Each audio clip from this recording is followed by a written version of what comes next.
Hello, class. Welcome to week 9 of our proclamation class. Brother Siemens here, if you didn't recognize me. And just again, short video to say hi, to just kind of get your mind prepared for what comes up this next week. And I appreciate everybody continually turning in assignments and putting forth your best efforts to learn and to grow. And it's just that it's a struggle, right? Because as a student, you're often challenged to put forth your best efforts because we're motivated by a grade. We're going to school. We want to do our best, and I don't fault anybody for that because that's what we hope you do is put forth your best efforts. Life gets in the way.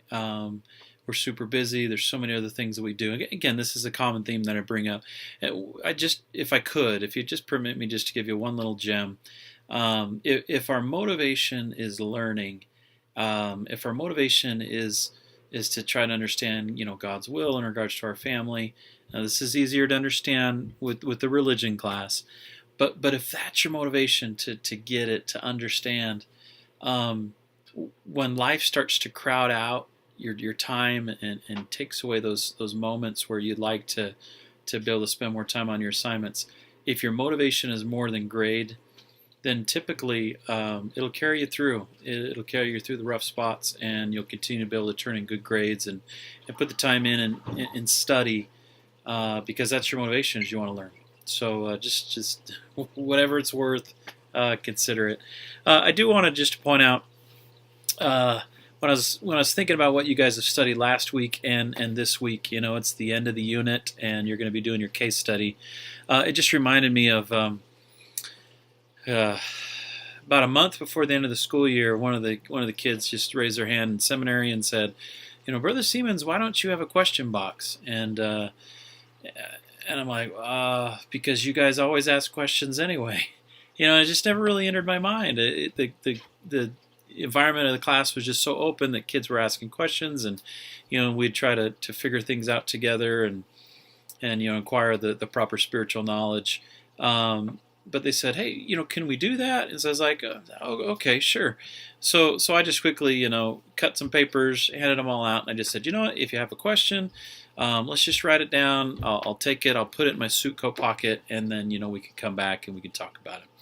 And you know how it turns out when you're asked, do you have a question? And you're like, well, I have tons of questions. But now that you've asked me for a question, I can't think of one. That's what typically happens. So 3 questions were submitted out of, a class of almost 30. And but I kind of understood maybe why they wanted to have a question box, because one of the questions was, how far is too far? In regards to sexual relationships, and then the second question was in regards to repentance. The question was,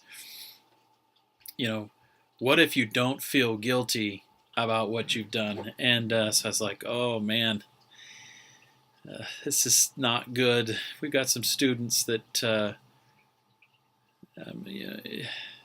acting out on some of their urges, and we needed to help them out. And so one thing I just wanted to point out with, sexual relationships, intimacy, family, the purpose of life, intimacy, the idea to bind, to weld, to, bring families together. And intimacy is a part of God's plan for us, to bring children into this world, but also to bind a family together. So he uses the term, sealing, to talk about our marriage covenant. But if you think about intimacy and the heat, the passion, fire is often a symbol of that, and if we go too far, you can be burned and scarred, and so again, it's something that pulls us together. And so at these 2 case studies that you're gonna look at the end of the week, you don't have to do them both. You choose one of them, but as you approach a case study, the most important way that we can help someone is to know where they're coming from. If they want to know how far is too far so they can go flirt with the line, well, then we ought to teach them, about God's plan. If they want to know how far is too far so they can stay far away, bless that child.